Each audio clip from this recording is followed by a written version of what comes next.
பீகாரின் சாசாராம் பகுதியில் உள்ள வாக்கு எண்ணும் மையத்திற்குள் பெட்டிகளுடன் லாரி ஒன்று வந்து சென்றது ஏன் என்று தேர்தல் ஆணையம் உடனடி விளக்கம் அளிக்க வேண்டும் என ராஷ்டிரிய ஜனதா தளம் வலியுறுத்தியுள்ளது.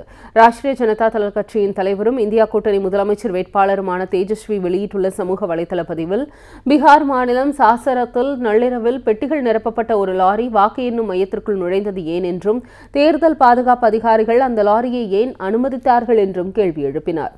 லாரி ஓட்டுநர்களை ஏன் வெளிச்சத்திற்கு கொண்டு வராமல் அதிகாரிகள் திருப்பி அனுப்பினார்கள்? இங்குள்ள சிசிடிவி கேமராக்கள் மதியம் 2 மணி வரை மூடப்பட்டது ஏன் என்றும் கேள்வி எழுப்பினார். எனவே சாசாராம் வாக்கு எண்ணும் மையத்தின் சிசிடிவி காட்சிகள் அனைத்தையும் வெளியிட வேண்டும் என்றும், லாரியில் என்ன இருக்கிறது என்பதை தேர்தல் ஆணையம் உடனே வெளியிட வேண்டும் என்றும் வலியுறுத்தினார். பீகாரின் சாசாராம் பகுதியில் உள்ள வாக்கு எண்ணும் மையத்திற்குள் பெட்டிகளுடன் லாரி ஒன்று வந்து சென்றது ஏன் என்று தேர்தல் ஆணையம் உடனடி விளக்கம் அளிக்க வேண்டும் என ராஷ்டிரிய ஜனதா தளம் வலியுறுத்தியுள்ளது. ராஷ்டிரிய ஜனதா தள கட்சியின் தலைவரும் இந்தியா கூட்டணி முதலமைச்சர் வேட்பாளருமான தேஜஸ்வி வெளியிட்டுள்ள சமூக வலைதள பதிவில், பீகார் மாநிலம் சாசரத்தில் நள்ளிரவில் பெட்டிகள் நிரப்பப்பட்ட ஒரு லாரி வாக்கு எண்ணும் மையத்திற்குள் நுழைந்தது ஏன் என்றும், தேர்தல் பாதுகாப்பு அதிகாரிகள் அந்த லாரியை ஏன் அனுமதித்தார்கள் என்றும் கேள்வி எழுப்பினார்.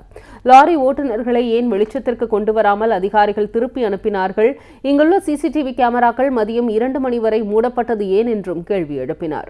எனவே சாசாராம் வாக்கு எண்ணும் மையத்தின் சிசிடிவி காட்சிகள் அனைத்தையும் வெளியிட வேண்டும் என்றும், லாரியில் என்ன இருக்கிறது என்பதை தேர்தல் ஆணையம் உடனே வெளியிட வேண்டும் என்றும் வலியுறுத்தினார்.